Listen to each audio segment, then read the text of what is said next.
Yeroo gabaabaa keessatti Waaqayyo biyya Itoophiyaa keessatti riivaayivalii guddaa fi akka addunyaatti dhaloota afuuraan dammaqoo ta'an kaasuudhaaf darbees biyya lafaa hundaaf qoricha gochuudhaaf yeroon isaa ammadha jechuun Waaqayyo karaa raajota hedduu dubbachaa jira.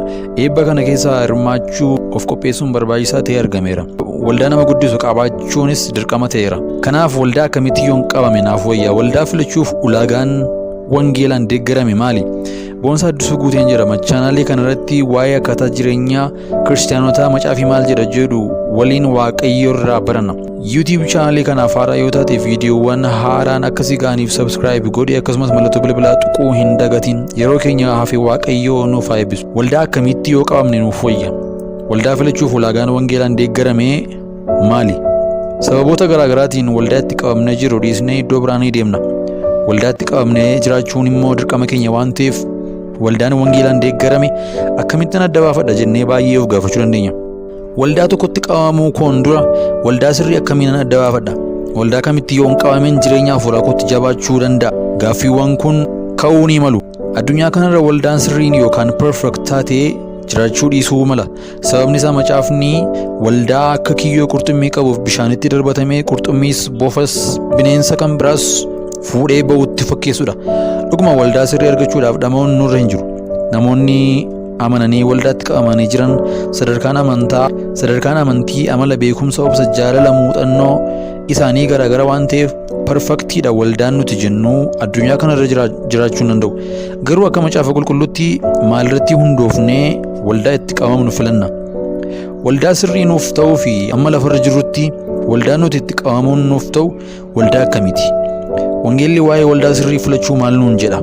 Tuqaawwan muraasa wangeelirratti hundoofnee waldaa akkamii deemuun akka nuuf ta'u adda baafannu. Tokko, waldaan kun yookaan waldaa nuti filachuudhaaf jennu barsiisa amantii kiristaanotaatti ni amantii? Yesuus Kiristoos tokkicha gara Abbaatti geessuu fi Ilma Waaqayyoo ta'uu isaatti waldaa amantu? Caafanni qulqullaan hundinuu gaggeessaa hafuura qulqulluu yookaan gaggeessaa hafuura Waaqayyootiin barreeffamuu isaatti kan amantu? Waaqayyo akka cubbuu keenya nuuf dhiisuu fi jireenya barabaraa karaa ayyaana isaatiin akka argannu waldaa lallabdu. Fayyinni kaffaltiin osoo hin taane kennaa Waaqayyoo ta'uu isaa waldaa barsiistu ta'uu qaba. Jireenyi barabaraa fi abiddi barabaraa jiraachuu waldaa barsiistu ta'uu qabdi. Waldaa ati deemuuf yaaddee barsiisa waldoota warra wangeelaa fi tokkummaa isaaniin waliif hin galleedha yoo ta'e, isheen waldaa hundee barsiisa sobaan hundeeffamteedha waan ta'eef gara si baasutti goruu qabda jechuudha. 2. Waldaan kun wangeelaa yookaan macaafa qulqulluu bu'uura isaa ni godhatti? Akkaataan adeemsa waaqeffannaa, lallaba, barsiisa, seera waldaa, macaafa qulqulluu bu'uura ni godhata?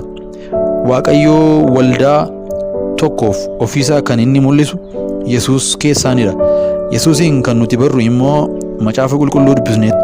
Abbaan waldaa kiristaanaa isa ta'e Yesuusiin waldaan bu'uura hin godhanne siif waldaa ta'uu hin dandeessu. Waldaan wangeelaan gaggeeffamtee hin jiraanne wangeela si barsiisuu fi gara Waaqayyootti akka ati guddattuuf si gargaaruu hin dandeessu. Sagaleen kee dhugaadha, dhugaa keetiin isaan qulqulleessii jedha sagaleen Waaqayyoo. Akkuma kana waldaan macaafa qulqulluutiin hin gaggeeffamne waan xuraa'aa hedduutu achi keessatti tuulama waan ta'eef waldaa deemuuf jettu adda baafadhu. 3. Waldaan ati ilaalaa jirtu kun ilaalcha amantii kee waliin wal hin rukutu? Barsiisa waldaan warra wangeelaa irratti hundooftee waa'ee Yesuus, waa'ee Waaqayyoo, waa'ee sadan tokkummaa, waa'ee jireenya barabaraa fi du'a barabaraa, waa'ee fayyinaa, waa'ee akkaataa jireenya barabaraa, barsiisa sirrii tokkummaan waldoota kiristaanaa isa bara ergamootaa jalqabee bara 2000 ol lakkoofsise akka hordofuu fi barsiisu adda baafadhu. Kun filannoo waldaan si gargaaruu fi gara jireenyaatti si geessisu ta'uu ishee ittiin adda baafatta. 4. Waldaa waan dhimma baasu dhiiftee waan dhimma hin baafne keessa ooltu ta'uu ishee adda baasi. Waldaa waan dhimma baasuu dhiisanii bu'aa mataa isaaniitiif diraamaa tapha agarsiisa addaa waan fedhii biyya lafaa nama jaallachiisuu fi namatti horu amantoota itti goyyomsuu fi sossobaa oolan keessa hin turin. Sababni isaa manni tiyaatiraa fi waldaan kiristaanaa garaagarummaa guddaatu isaan gidduu jira waan ta'eef. 5. Waldaa fedhii amantootaa caalaa fedhii nama dhuunfaa tokko ta'ee itti caaluudha. 5. Waldaa fedhii amantootaa caalaa fedhii nama dhuunfaa tokko caalee itti argamudha. Waldaan namni tokko akka mootiitti itti beekamuu fi sagadamu daldalli zayitaa daldala lubbuu itti caalee hafuura namootaa tajaajiluu caalaa foon namootaa bakki itti kunuunfamu yoo ta'e waldaan akkasii isin gargaartu. Sababni isaas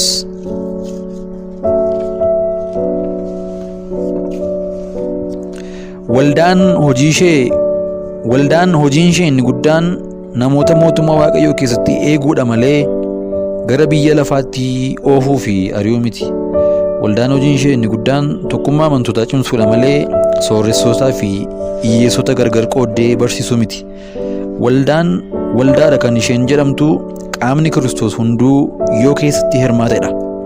Eebbifamaa yeroo keenyaa fi Waaqayyoo nuuf haa eebbisu.